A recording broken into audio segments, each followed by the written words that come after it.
This is Rabbi Yehuda Levin, and this video is being made on the eve, Motzei Shabbos, Parshas Nosoi, on the eve of the commencement address to be delivered at Touro Law School by the infamous former Chief Justice of New York State's Court of Appeals, Judith Kaye, who has written opinions in the past that cleared the way for the current situation having to do with same-gender marriage, and most recently, infamously, performed the nuptials of Christina Quinn, Speaker of the New York City Council, and her partner.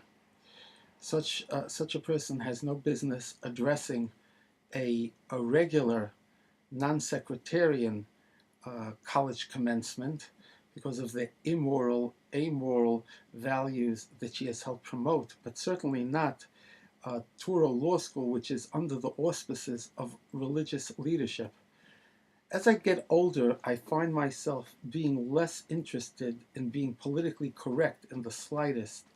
And at this late stage in the devolving culture, I find that I'm not interested in particular in winning friends.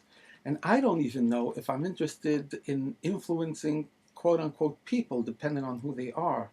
What I am interested in doing is what Mordechai did in the book of Esther, the Megillah. He went out into the center of the city and gave a great cry of pain and outrage.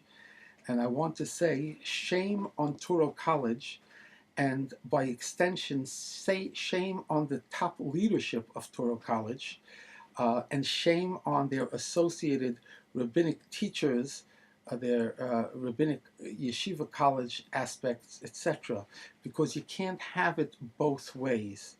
And when I wrote a letter which appeared in the Flatbush Jewish News, I wrote that it's questionable to me why it's necessary to have a woman addressing an assemblage under the rubric of an Orthodox Jewish management, whether or not the overwhelming majority of Touro students are not Jewish and not Orthodox. Let's assume that. It doesn't make a difference. It's under the name Touro.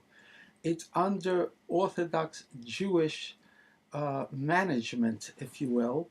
And if there's money making involved in the law school, then one way or another, the Orthodox Jewish management in some way benefits from this. But whether they do or they don't, this is totally unacceptable.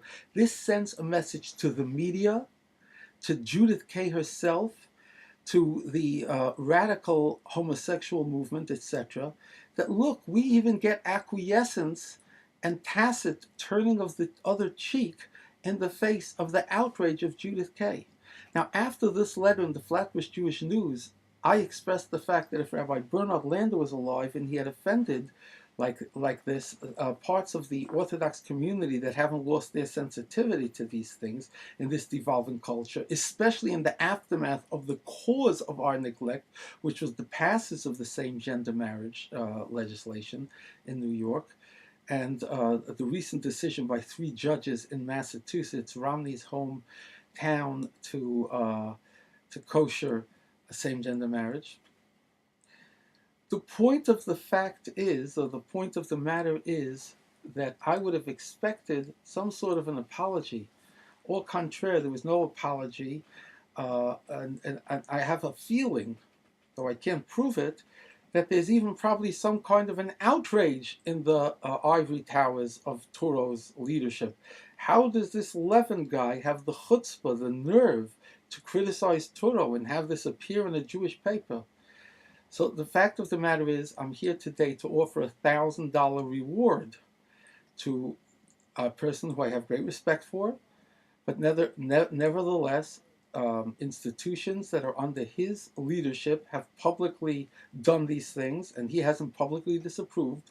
So I'm calling upon Rev. Daniel Lander to weigh in on this, and I'm offering $1,000 if he could explain to us in writing or in a video $1,000 to his favorite Torah charity, if he could explain to us what is the heter, why is this permissible, why is this acceptable, these affirmative action standards of Yiddishkeit. It's not. And the same applies to Rabbi Bernard Lander's personally chosen successor, Dr. Kaddish. And I don't know who the third in command is, but him as well. This also applies to Rabbi Sachs, the newly appointed Rosh Yeshiva, and all of the Rabbanim and Rebbes associated with the college's yeshiva programs and all their campuses, or as the word campi. This is unacceptable. You've become another YU. We criticized it then. It wasn't acceptable when YU did it. They turned the other cheek to this immorality, and it's not acceptable when Touro does it. And the fact is that when I Googled Touro and the homosexual clubs, I found out that this was already a situation way, way back in Touro history in a college of medicine in California, where for a few short days they tried to defund the homosexual club, and then they collapsed, Touro did, like cheap cameras with apologies and everything. But worse than that, on the law school campus, right here in New York City and environs, in the outskirts on the island, Dean Howard Glickstein, maybe he's retired by now, in a Friday, July 28, 1995 article authored by Deborah Nussbaum-Cohen appearing in the Jewish Week, Glickstein indicated that from 1992, the law school has homosexual clubs that receive some funding. So, in other words, this thing with Judas K is not even as outrageous as having the homosexual clubs like certain branches of YU. Shame on Touro, and people should know this. People should be aware of this. This is unacceptable, and it's a scandal, and we, the Jewish Torah community, are owed an apology. You are responsible. If you are what you eat, you are what you allow to take place under your auspices. It's a very, very big shame, and it's a very severe infraction.